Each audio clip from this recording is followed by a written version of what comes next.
ధర్నా చౌక్‌లో సభ పెట్టుకున్నారు మీరు.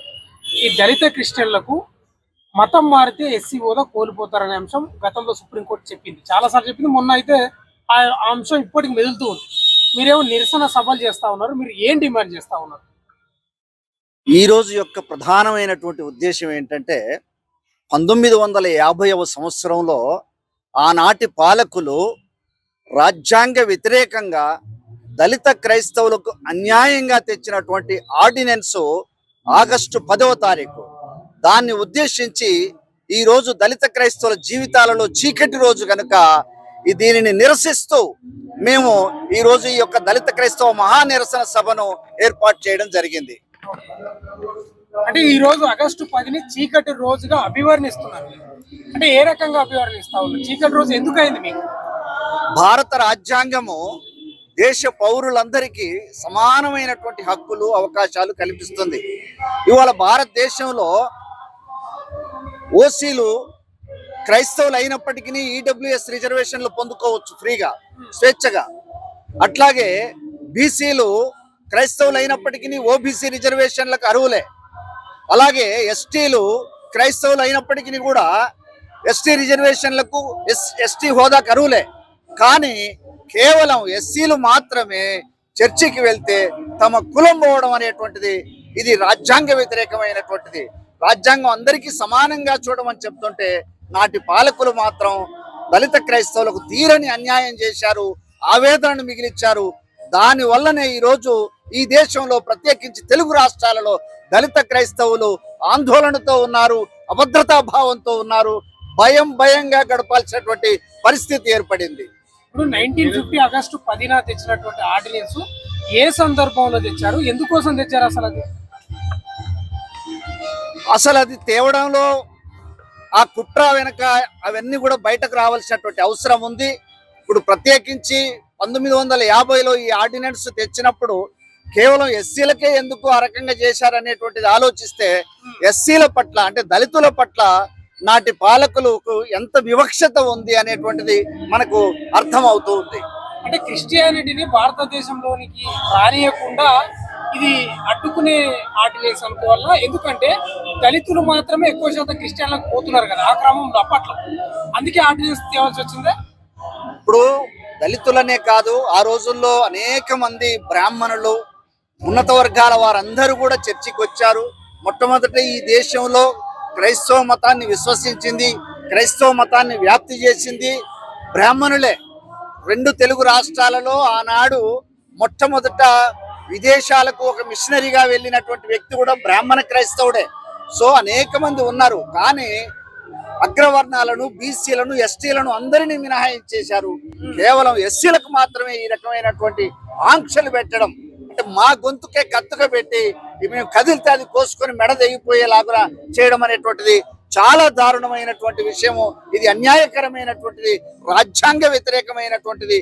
అందుకే మేము ఈ రోజు ఒక చీకటి రోజుగా ఈ రోజు మేము బ్లాక్ డే చేస్తూ ఉన్నాం. 2 రోజుల కింద హైకోర్టు కూడా ఏం చెప్పిందంటే ఢిల్లీ వేదికగా జంతర్ మంతర్ వేదికగా ధర్నా చేద్దామంటే ఢిల్లీలో జంతర్ మంతర్ ఒకటే ఉండదు. మీకు ధర్నా చేయడానికి ఈ సమస్య మీద చాలా వేదికలే ఉన్నాయి కదని చెప్పి మళ్ళా నీరు గార్చే ప్రయత్నమే చేస్తా ఉన్నారు.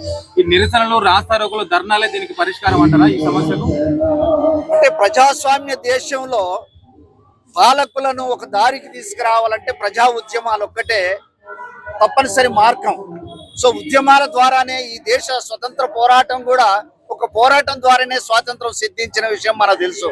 అట్లాగే ప్రత్యేక తెలంగాణ రాష్ట్రం కూడా ఒక పోరాటం ద్వారా వచ్చిన విషయమే మనకు తెలుసు. మన దేశంలో అనేకమైనటువంటి విషయాలలో ఉద్యమాలు, పోరాటాలు, ప్రజా చైతన్యమే పాలకులను కదిలించింది కనుక మరి ఈ రోజు వరకు కూడా దళిత క్రైస్తవులు తెర వెనుక ఉన్నారు. అంత చైతన్యం లేకపోవడం, అంత అవగాహన లేకపోవడం, రాజకీయ ఐక్యత లేకపోవడం మూలంగా మాకు 76 సంవత్సరాలుగా అన్యాయం జరిగింది. కానీ వాళ్ళ దళిత క్రైస్తవుల పరిస్థితులలో లేరు. ఎందుకంటే మాకు ఒక మంచి నాయకుడు కూడా ఈరోజు ముందుకు వచ్చాడు. ఉద్యమాల ముద్దుబిడ్డ, ఉద్యమాల పెద్దన్న పద్మశ్రీ మందాకృష్ణ మాదిగ గారు ఇవాళ ముందుకొచ్చి దళిత క్రైస్తవులకు నేను అండగా ఉంటాను, వారి యొక్క ఎంఆర్పిఎస్ కూడా అండగా ఉంటుందని ఇచ్చినటువంటి ఆ మాటను బట్టి ఇవాళ దళిత క్రైస్తవుల్లో ఒక చైతన్యం వచ్చింది, ఒక ధైర్యం వచ్చింది.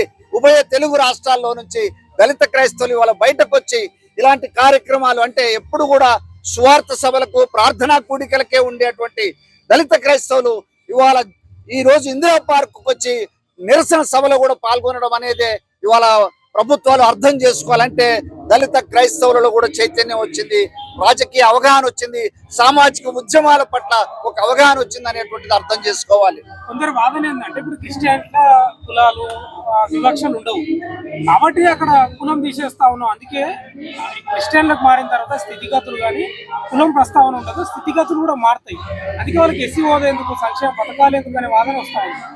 అదే అంటే క్రైస్తవ్యంలో కులం లేదు అంటే ప్రపంచ క్రైస్తవ్యంలో కులం లేకపోవచ్చు, ఎందుకంటే ప్రపంచంలో మరే దేశంలో కూడా కులం లేదు. కులం ఉన్నది భారతదేశంలో ఒక్కటే కాబట్టి భారతీయ క్రైస్తవ్యంలో కులం ఉంది. ఎందుకంటే కులం అనేటువంటిది మన డిఎన్ఏ, మన రక్తంలోనే ఉంటది. ఇక్కడ మొన్న కూడా ఈ మధ్య కాలంలో అమెరికా నుండి ఒక సహోదరి వీడియో పెట్టింది. ఆమె అక్కడ బస్ స్టాప్ లో వాళ్ళ పిల్లలను బస్ ఎక్కిచ్చే దాని కొరకు వెళ్తే అక్కడ కొత్త మనిషి ఒకరు భారతీయురాలు పరిచయం అయ్యి ఆమె మీ కులం ఏంటని అడిగారంట. అంటే అమెరికాకి వెళ్ళినా కూడా మన డిఎన్ఏలోనే అది ఉంటుంది. నువ్వు అంతరిక్షంలోకి వెళ్ళినా కూడా భారతీయులు ఇద్దరు కలిసినప్పుడు అక్కడ ఇద్దరం భారతీయులం అనేటువంటి దానికంటే కూడా నీదే కులం నాదే కులం అనేటువంటి ఒక వ్యవహారమే ఇక్కడ ఎక్కువ నడుస్తుంది. చర్చిలో భయంకరమైనటువంటి కులం ఉన్నది. ఇక్కడ అన్ని రకాలుగా చూస్తే చర్చిలో కూడా అగ్రవర్ణాలు ఆధిపత్య కులాలదే ఇక్కడ వాళ్ళ రాజ్యం నడుస్తుంది తప్ప మేము తెలుగు రాష్ట్రాల్లో టాప్ 100 పాస్టర్స్ లిస్టు తీస్తే టాప్ 100 మొత్తం కూడా అగ్ర కులాలే ఉన్నారు, దళితులు ఎవరు లేరు. దళితులు కూడా దళిత పాస్టర్లు అందరూ ఊర్లలో సైకిల్ వేసుకుని తిరగడం, పేదవాళ్ళు బీదా బిక్కి వాళ్ళు ఉన్నారు. ఈ మధ్య నేను భువనగిరి వెళ్తే ఒక పాస్టర్ ఒక ఊరికి ప్రార్థన కొరకని వెళ్ళాడు. తీరా అక్కడ ప్రార్థనలో ఉన్నప్పుడు ఒక ఫోన్ వచ్చింది, ఏంటంటే వాళ్ళ నాయన చనిపోయాడని.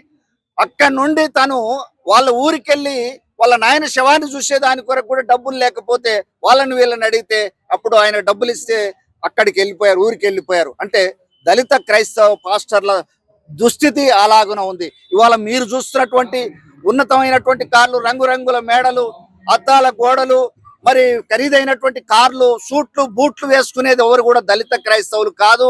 మీరు కావాలంటే ఎంక్వైరీ చేసుకోండి. వాళ్ళందరూ కూడా అగ్ర కులాలకు సంబంధించినటువంటి వ్యక్తులే.